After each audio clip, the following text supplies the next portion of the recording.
Welcome to Navigating Net Zero, where we explore the challenges and opportunities of taking climate action in the real world. Each episode, your host Alexia Kelly sits down with leading climate change professionals and experts for honest conversations about what it means to make net zero a reality. Thanks for joining us. Let's dive in. Hello, and welcome to Navigating Net Zero's first season in review episode. Thank you so much for joining us. It's been such a pleasure to share a wide range of these conversations with leaders in climate action and sustainability over the last year. We really weren't sure how this podcast was going to go, and I have to say it's been a huge amount of fun and just an enormous opportunity and privilege to sit down with people who I respect profoundly and always call up when I want to pick somebody who's smarter than I am brain on a lot of these issues. And I think we've really delivered that in spades. We've also heard from you, our listeners, who've been joining us for this conversation that you've changed your mind based on something you heard on the podcast or that you learned something new. So in my mind, that means we're absolutely doing what we set out to do with this set of conversations, and just really want to thank everyone for your incredible contributions, including, of course, all of our guests who've joined us this first year. We've recorded and published 8 episodes this year, each of them focused on conversations with some of the most influential leaders and thinkers in corporate climate action, with deep experience from a wide range of companies, including Salesforce, Meta, Microsoft, Mars, Target, Oatly, and across the broader sustainability field. It's been really fun and interesting to dig into many of these tough questions and really continue to lean into the hard questions about what's working, what's not, and what's next on the journey to net zero for companies and the global economy. We're going to revisit some of the biggest themes and ideas that emerge from our conversations, focusing on the complex work happening inside of companies, the crisis in standards and accounting, which continues unabated but is moving towards resolution, we hope here in the next 12 to 24 months, and the critical role of markets and the need to transcend climate polarization more broadly. So lots to dig into. We intentionally structured this first season by inviting sustainability executives who had recently left their jobs because we really felt that was going to enable us to dig into some of these issues and enable everyone to speak more candidly. And so thank you for joining us, and let's jump right in. So the first big idea that's come up again and again in our first season is the human element and internal change management. And this is often an overlooked aspect of corporate sustainability work. Our guests consistently noted that driving decarbonization isn't simply a technical or financial challenge, it's a human one. You really have to engage the hearts and the minds of everyone who touches basically any part of every business in order to deliver deep decarbonization and to build a successful sustainability strategy. That means employees in functional areas that really have nothing to do with sustainability and yet are fundamental to a company being able to deliver on its goals. We all have to learn how to speak new languages and speak to a wide range of stakeholders in languages that they can understand, something that was both deeply challenging and humbling for me in my role as a corporate sustainability leader, because we really do speak our own language in the climate change space. And while that is important because it enables us to unpack incredibly complex ideas and issues, it can also be a real barrier to progress because normal humans don't understand what we're talking about. And so we spent a lot of time really talking about how corporate climate leaders need to become experts in change management just overall. For sustainability to become a core company value, leaders must be able to translate these really complex climate goals into the operational language of procurement, of finance, of engineering, of operations. And this requires more than just interpersonal empathy. It requires professional empathy, understanding the incentives and metrics driving every internal stakeholder. Patrick Flynn, formerly of Salesforce, said it really well when he calls for sustainability leadership to deliver pride, profit, and leadership. He's right to call this some of the most crucial work a corporate climate leader can do. Let's listen to what he has to say. If you want to make that kind of change, ultimately you have to change people in the organization. And the best way to change a person is to show them that the path they were headed down is riskier than the one that you want to send them down, or that the new path is more full of pride, profit, leadership. So you either make the old path worse or the new path better. And if you can do both at the same time, then you can really start to get people marching. Lyrica McTiernan, when we spoke with her, and who was one of Facebook's first sustainability hires, pointed out that the goal is really alignment with other corporate priorities and motivations. Corporate sustainability leaders can't succeed by asking a company to suddenly stop and turn the whole ship around. And I think this is a really underlooked point often. Sustainability is not typically the core business decision maker in a company. We really need to engage with and work around what are often rapidly shifting business objectives and priorities, and acquisitions, mergers, fundamental pivots and changes, even for large, well-established companies that have profound impacts on your emissions profile, your emissions sources, your ability to measure your emissions, and then, of course, the process of actually working to implement and reduce emission reduction activities. She talks about it as though it's a train, and I think that's a really interesting angle because you can't just push the train off the track. You really have to figure out how to hitch your sustainability wagon to the broader train. It's like you can't stop the train. Once the company is moving in a certain direction from a strategy standpoint, that train is not going to take a U-turn and go another direction because of sustainability. However, if you can dock another car onto that train that has to do with the strategy that you know is going to have the greatest impact from a sustainability standpoint, then connect that train car on there and it will go right along with the rest of what the company is trying to do.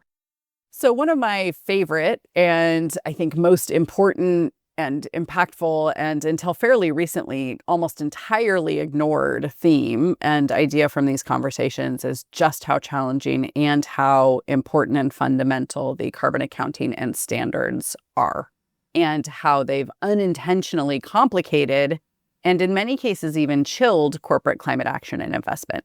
Greenhouse gas accounting standards were really, especially at the corporate level, sort of an afterthought for a long time. There was very little attention paid to them. Companies started to do their corporate inventories, which was very important.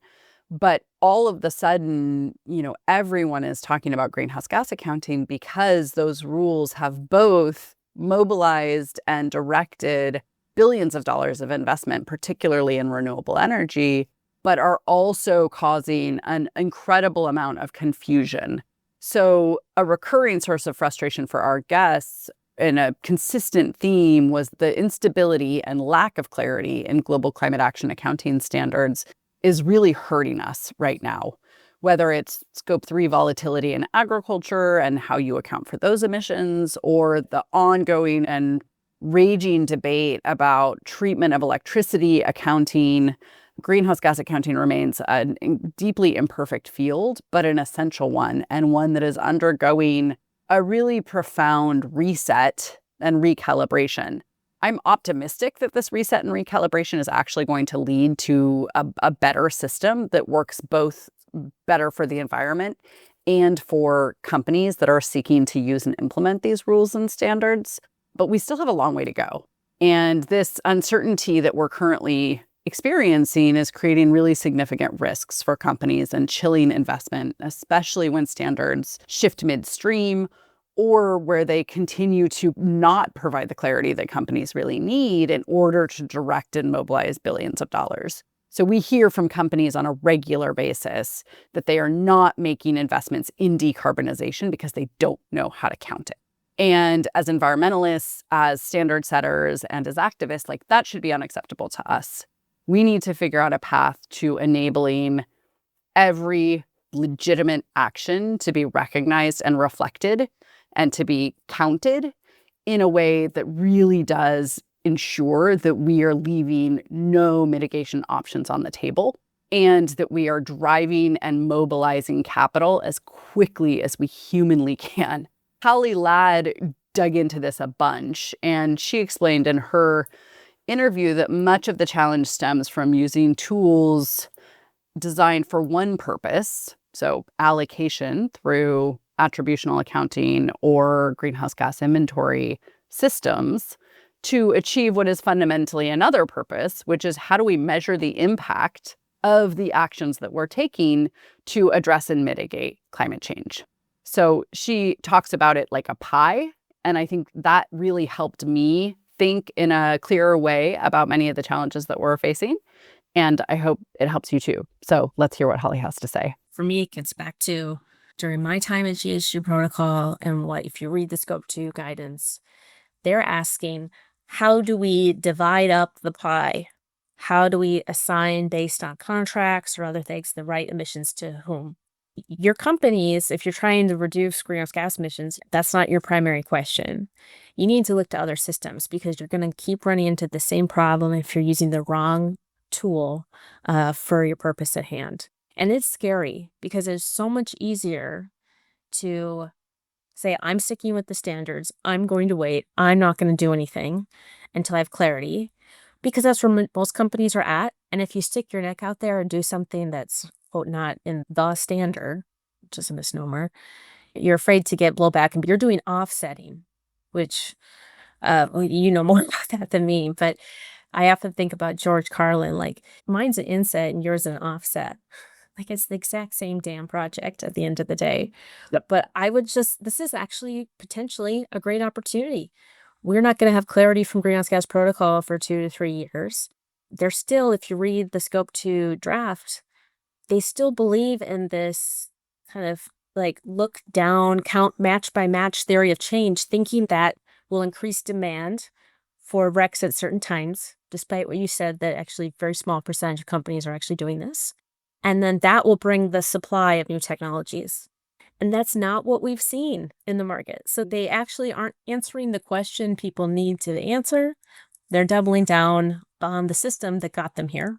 This lack of clarity, we know, is slowing down action. Chris Davis, a former sustainability executive at Amazon and a leader of the Task Force for Corporate Action Transparency, which we talked a lot about and featured in the podcast, really underscored the cost of these gaps when we talked about why TCAT was developed and issued and how fundamental just building blocks of transparency and clarity need to be the basis upon which we build the new system for greenhouse gas accounting and target measurement and progress demonstration that we have been digging into and working so hard broadly on over the last couple of years. And so we've been left in this situation where the policy framework, so to speak, simply can't keep up with what the companies are doing. And that's creating risk. And ultimately, that risk is keeping companies on the sidelines.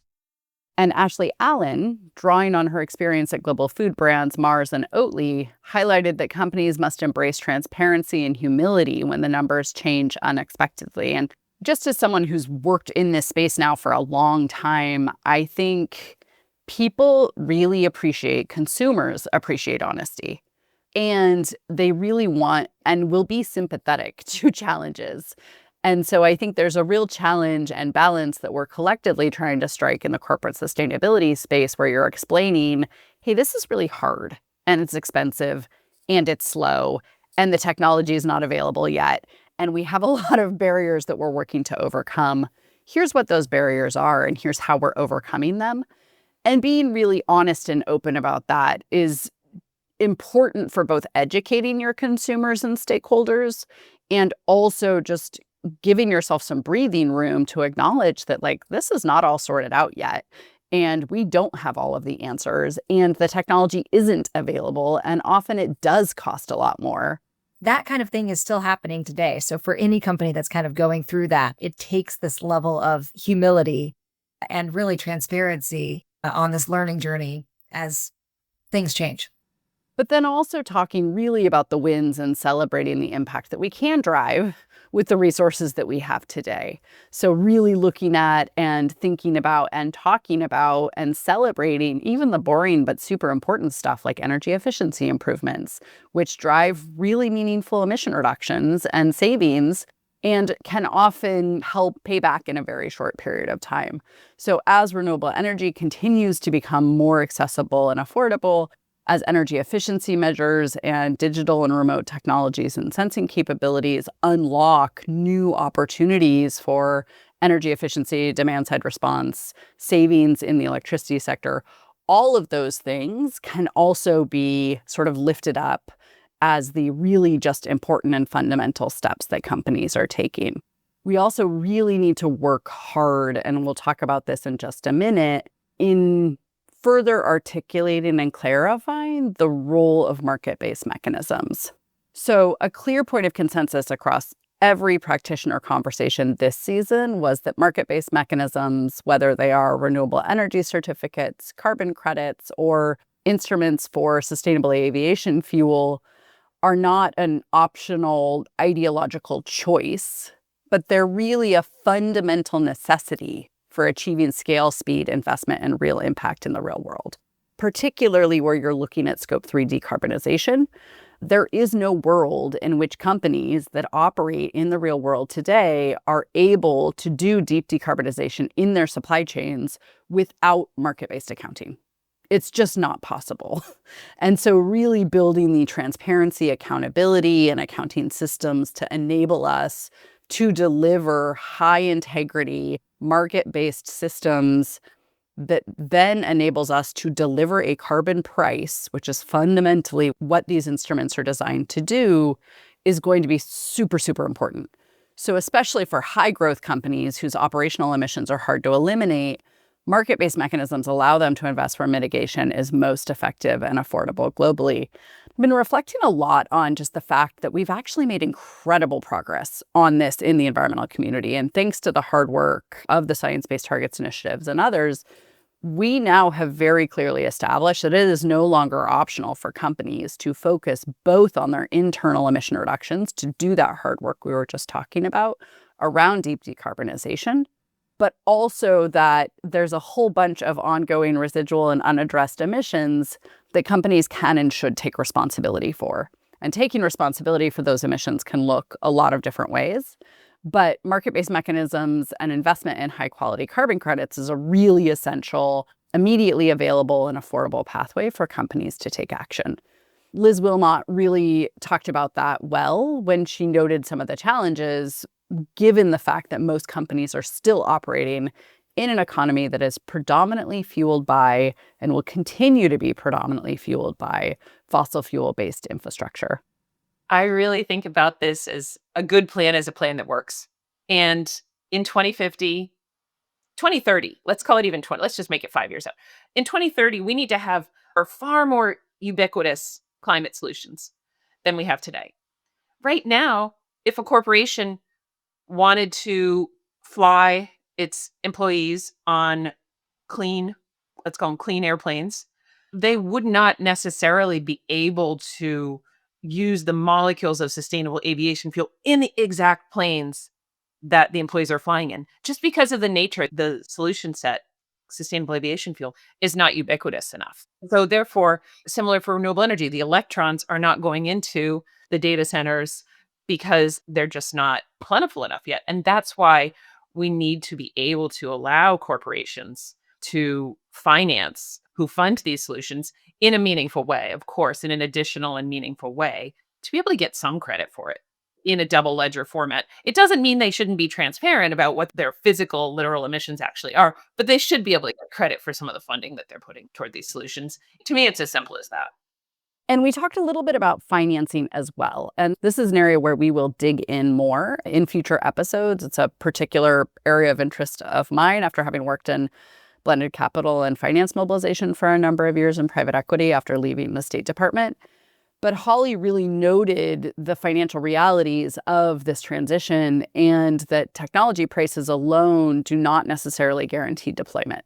We're really seeing this in spades in the renewable energy space, but this is true across a range of low carbon technologies. So for those technologies that have reached price parity with their fossil fuel incumbents or alternatives, the availability of corporate credit is a really important catalyst, along with access to other forms of capital as well, and an enabling infrastructure that helps you overcome barriers to adoption and market penetration that we see. So even in cases where we knew a lower carbon alternative would save a company money, there were often other barriers to deployment that we don't talk about as much. So coming back to the hearts and minds, you had people who just didn't want to try the new technology because it was presented as higher risk for them, or they perceived it as higher risk, even if it wasn't. I think it's also really important to be clear-eyed about the fact that many of these technologies are in fact still newer, and that there's going to be an adoption and education and learning curve, and that takes years. You don't just flip the switch and slot in new low carbon technologies, especially when they work differently or look different than what folks are used to using today. So really having that integrated strategy is incredibly important, and making sure that we're keeping our eye on the ball on the finance pieces as our markets continue to scale and progress, and as these green technologies get more affordable and accessible and cost competitive. Let's hear what Holly had to say about the role of credit, and specifically how that's helping us ensure that the renewable energy transition continues, and that voluntary corporate purchasing of renewable energy is continuing to underpin enabling new projects to get built because of the creditworthiness of their offtake and the ability of those companies to stand behind these long-term contracts, which are required to get the financing to build the new generation capacity that we know we need on the grid. I had a boss once tell me, price doesn't get renewable projects done, credit does. So if you are a policymaker and a system planner, you are trying to answer the question, how should the optimal electricity system be designed to give me reliable, affordable, and low carbon electricity? And that's a great question to ask. When you're trying to build, let's say, a solar farm in Iowa, which is next door to me, you're actually answering, how can I make sure this facility, I get enough revenue to cover my costs of this project over its financial life? And how do I convince a bank or an equity firm that I can do that? And then beyond their own supply chains, companies are beginning to realize they must use their influence as customers of financial institutions, banks, insurers, retirement plans, to shift trillions in capital flows. This was a really interesting eye-opener for me when I was at a large company. As you know, many of these corporations are sitting on billions of dollars in cash, but other types of deep investment vehicles and pools. And when they pick up the phone and call their bankers, those bankers answer. And they want to know what you have to say and what you think. And they are very incentivized to be responsive to you when you do pick up the phone and call them. And I think we're really just starting to tap into the potential of leveraging corporate purchasing and corporate investment as a mechanism for driving deep and sustained change across the financial institutions and sector.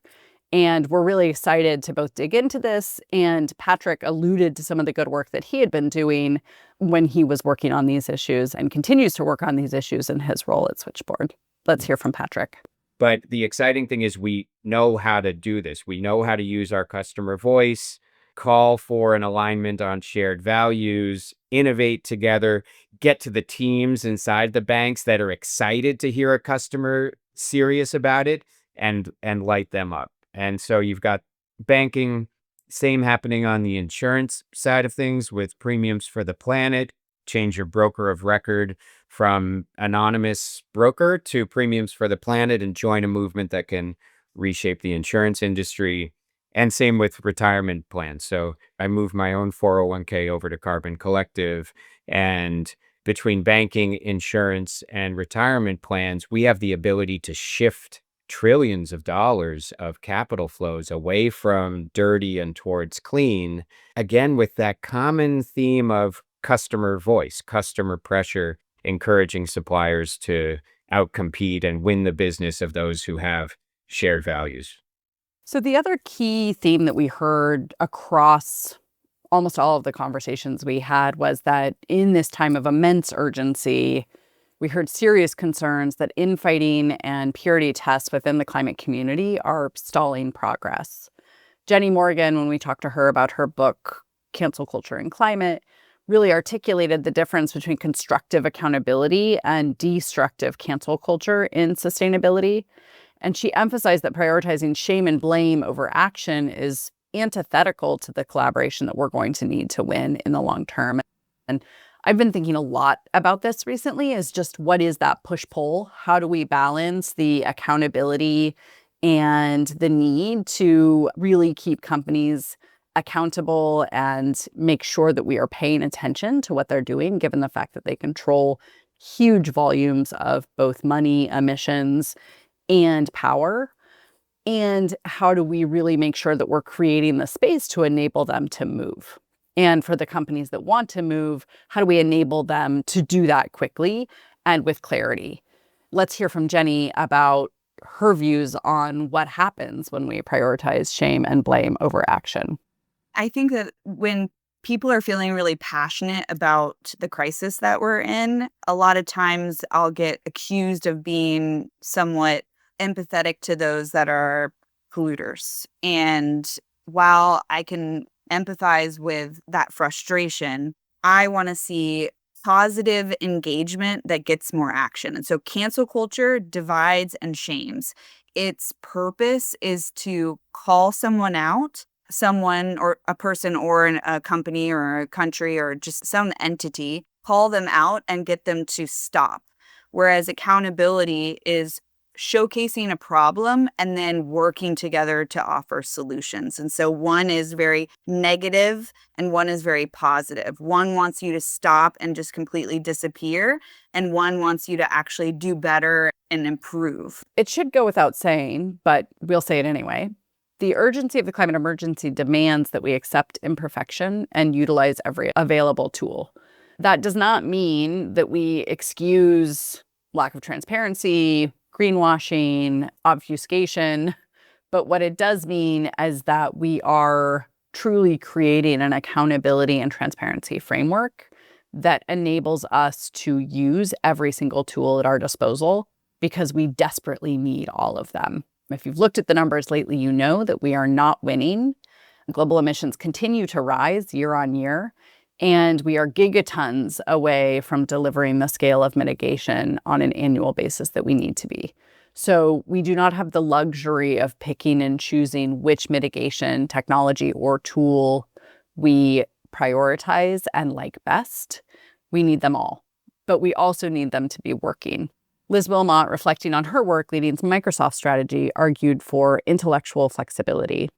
We understand this is a really serious issue, and we need to be intellectually flexible and adaptable to what works right now to be able to prioritize progress from these companies who actually really don't need to do much. I mean, they could be dragging their feet.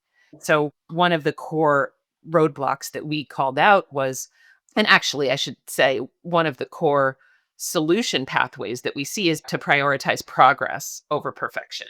This means adopting and being supportive of a portfolio approach. So supporting diverse solutions like short-lived climate pollutant destruction, market-based mechanisms, and investments in nature alongside deep supply chain decarbonization. As I said before, we're really winning on that front. I don't hear a single company say, I'm not going to work to reduce my internal emissions anymore. Everyone understands that they need to be doing that hard, expensive, slow work of internal decarbonization, and often express to us that they would really like to do more, that they want to invest in high integrity carbon credits, that they want to contribute to saving tropical forests, that they want to be really directing money to the places where it's going to be the most impactful globally and best aligned with the IPCC identified mitigation priorities between now and 2030. This season revealed that the core challenge facing corporate climate leaders is balancing immense ambition and the need to act urgently with incredible uncertainty. With government resources retracting, the pressure on voluntary corporate action to drive systemic change is greater than ever. And even with all of the swirl at the US government, and as we've been thinking about our strategy and work, it really hasn't changed. We still need to put all of these fundamental pieces in the puzzle and pieces in the foundation, and we need to work collectively and collaboratively as quickly as possible to advance action wherever we can deliver it. So in voluntary markets, in regulated and compliance markets, and we have a lot of work to do to make sure that all of those systems connect up, work together, and complement each other as opposed to working at odds. Peter Fried, the former energy lead at Meta, noted that the real risk isn't choosing the wrong accounting method, but corporate fatigue leading to inaction. I worry that we are spending so much time in the weeds of like what project counts and what project doesn't count that we are missing the possibility that companies are going to stop doing this at all. Patrick Flynn reminded us that despite the challenges, this moment represents an unprecedented opportunity. What a time to be alive, right? It's heavy. It feels like watching a slow motion train wreck from the front seat, but with no brake lever to pull. But if you think about how much is at stake and the impact you can have for all life on this planet forevermore, with some good work done, some great, elegant strategy, I think the returns on our time for positive impact have never been greater for any group of human beings ever alive. And that's because so much is at stake. So I get really motivated to make sure I'm using my time efficiently. The other thing that I come back to when I need a bit of a recharge for the battery here is to think about the future a little bit. With climate, particularly climate, this is physics-based. As surely as the sun shines on Earth tomorrow, the planet is going to get too hot, and it's going to take a little while before we feel the full brunt of it. And so in 2050, I know I'm going to look back on my 2025 effort and wish I had done more. And so that always keeps me doing even more. The other way I think about it is for me and you, some descendant is going to interview us in that time frame about, I heard you were working on climate way back when. Like, what was it like? What were you doing? And I really want to have excellent, thoughtful, logical answers that hold up with the test of time, right? I was focused as much as I could on things that could get big enough, fast enough to matter, and doing for those things that which I could uniquely do in this moment with my brief time on Earth. And that's all I need to jump out of bed in the morning. And I really want to underscore that point he makes as well, because we continue to choose every day where we spend our time and energy, what we focus on, how we show up in the conversations that we have. And for those of us who have the honor and responsibility of working on these critically important issues day in, day out, I want to acknowledge how hard and heavy that is. And we're going to talk about that.